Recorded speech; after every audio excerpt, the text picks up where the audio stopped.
Hello guys, this is for Fire Sign Leo Aries Sagittarius. Welcome dito sa aking channel. Oh, Kapalaran 888. So this is for you. Fire Sign Leo Aries Sagittarius. So first card natin is number 16, number 7. 31, 3 plus 1 is 4. Sinasabi ng bara sa'yo na possible na may isang tao na may sakit ang iniisip mo. So, maybe you're thinking about your grandmother, your parents, na mayroong mga bad health, or kung sino man sila. So, pa-comment sa comment section. But don't worry, wag kang masyadong mag-isip kasi they're recovering. They're having they're getting the enlightenment, the healing light. Okay? Okay, Fire Sign Leo Aries Sagittarius. Tingnan natin kung ano pa ba ang messages.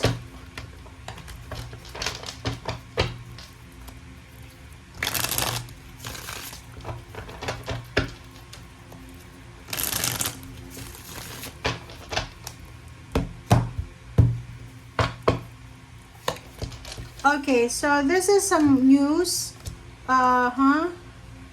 So, nakikita ko sa inyo dito na posibleng makatanggap kayo ng isang balita.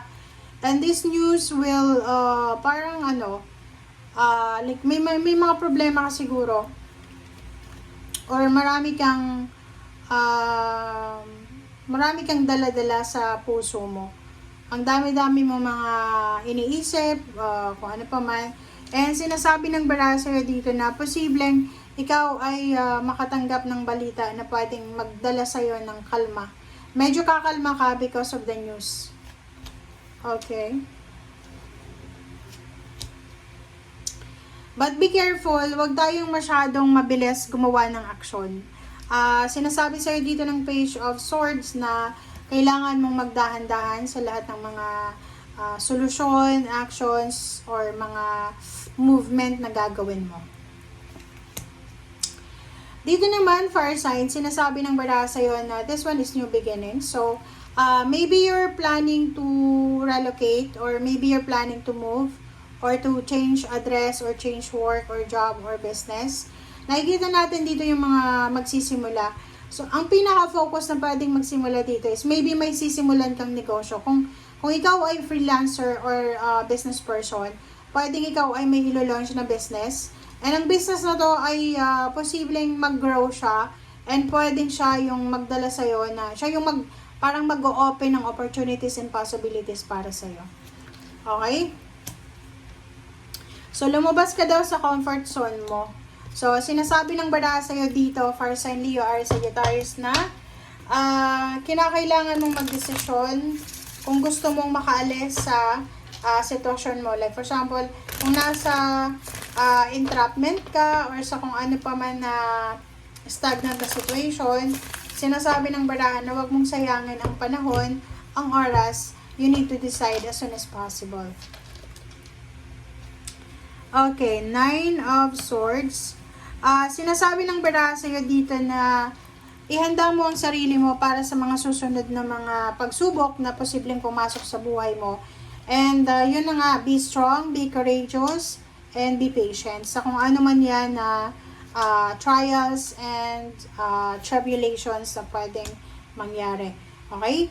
4 of Wands, ihanda mo din ang sarili mo because there's a celebration 4 months from now. So, this is December, August, September, October, November, December. So, yun. September, October, November, December. So, 4 months from now, sinasabi ng barahan na isang selebrasyon ang magaganap. Maybe this is a wedding anniversaries, birthdays, maybe nakapasa yung anak mo sa board exam, nakapasa sa interview, possible na this one is wedding or wedding anniversaries, or Thanksgiving party, or despedida party, or housewarming, or house blessing, or baby shower, or kung ano pa man yan na party. Okay, next is wow. So, nakikita ko rin sa'yo dito, ihanda mong sarili mo para sa travel. Hindi pa naman to sa 72 hours na to. This is future. So, sinasabi ng bara sa'yo dito na may posibleng paglalakbay, pagta-travel na magaganap sa'yo, or gagawin mo for the next 4 months or kung ilang taon man or ilang buwan na gusto mong mag-travel. Sinasabi ng baraha sa'yo dito na you're planning to visit your old friends, old relationships, old town, parang ganun. So, nakikita ko na you are traveling because you're trying to parang ano bang tawag doon? Ibalik kung ano yung nangyari sa nakaraan. Maybe ano ka na, retired ka na, nasa 65, 70 years old. Pwedeng umuwi ka sa lugar nyo and then makipagkita sa mga dating kaklase, sa mga dating kapitbahay, ganyan-ganito. Lalo kung nakatira ka sa ibang bansa. Sa usaping pera, huwag kang masyadong magbibigay ng pera sa kahit na kanino. Okay? Bantayan mo yung pumapasok, lumalabas na pera sa'yo. Okay, so dito sinasabi ng baraha, maging maingat ka sa paghawak ng iyong pera. Make sure na balanse siya. Okay, yun nga sabi dito, huwag tayo masyadong maglabas ng pera. Mag-ipon ng pera. Sorry guys. Okay, mag-ipon ng pera, magtipid. Okay, balansehin daw yung pera mo. Okay, so pwede iba dito ay guilty kayo. Isang hindi mo pinapansin na trabaho, ang posibleng ibigay ulit sa'yo ng universe. Parang hindi mo siya masyadong pinapansin, so ibabalik ulit siya sa'yo ng universe. So yun, ihanda mo ang sarili mo para dyan kasi ang trabahong yan ay unexpected. Wow. So parang yung mga iba sa inyo dyan, wala kayong ka-idea kung ano yung trabaho yan kasi ayaw nyo eh. So, sinasabi ng baraha, maybe pwede kang bumalik sa dati mong trabaho, sa dati mong negosyo, or sa kung ano pa man. Magkakaroon ka ng collaboration and partnership with water sign, Pisces, Scorpio, and Cancer na babae. So, pwedeng magpaplano kayo together about sa travel, about sa pera, sa business, pwedeng magbe-business together, pwedeng magbabakasyon together, pwedeng, exciting to eh. So, nakikita ko siya dito na, kung single ka na fire sign Leo or Sagittarius, nakikita ko siya dito na, pwedeng